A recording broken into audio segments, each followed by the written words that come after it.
My name is Vita Davis, and I was in the Navy as Vita Summa, and my rank at the time was Hospital Corpsman 3rd Class.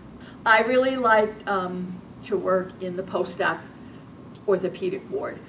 Most of the time, the waves, as we were called back then, they were assigned to one particular ward, which was the dependent ward. So we got a lot of the wives of the sailors and soldiers and different things like that. My favorite ward to work on was not that one, because you were working with the wives, and sometimes they were not as understanding as they could have been, I think.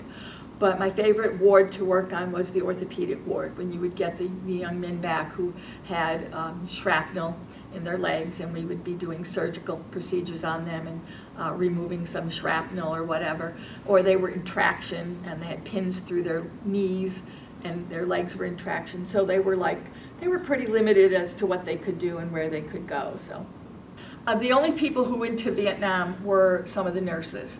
So you had to be an RN or an LPN. So the enlisted personnel like myself at the time, we were not sent to Vietnam. We were not sent aboard a ship, which was our disappointment at the time. But we were stateside. We stayed stateside and we took care of the soldiers, sailors, whenever they came back. Well, one of the most vivid memories, I think, is a day when we did get medevacs back from Vietnam. And the doctor I worked with in the emergency room was very compassionate, and he knew that these young men were coming back broken, physically some of them, mentally some of them, and he actually pushed the nursing staff, myself, the corpsman, and the waves, to be more of a companion to them. Maybe not meet all of their medical needs, but once that was met, to kind of befriend them, because they had to go home to their families. And maybe if we could accept them, they could feel that their families could accept them. And one of my most vivid memories was of a young man who came back very badly injured by shrapnel. His face was deformed.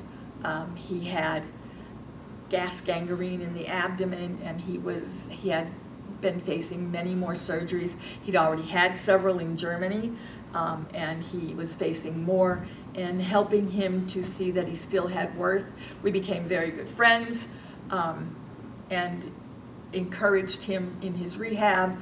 And I think for me that was rewarding, because he was a nice guy. He was an intelligent young man, and all he could see were his injuries.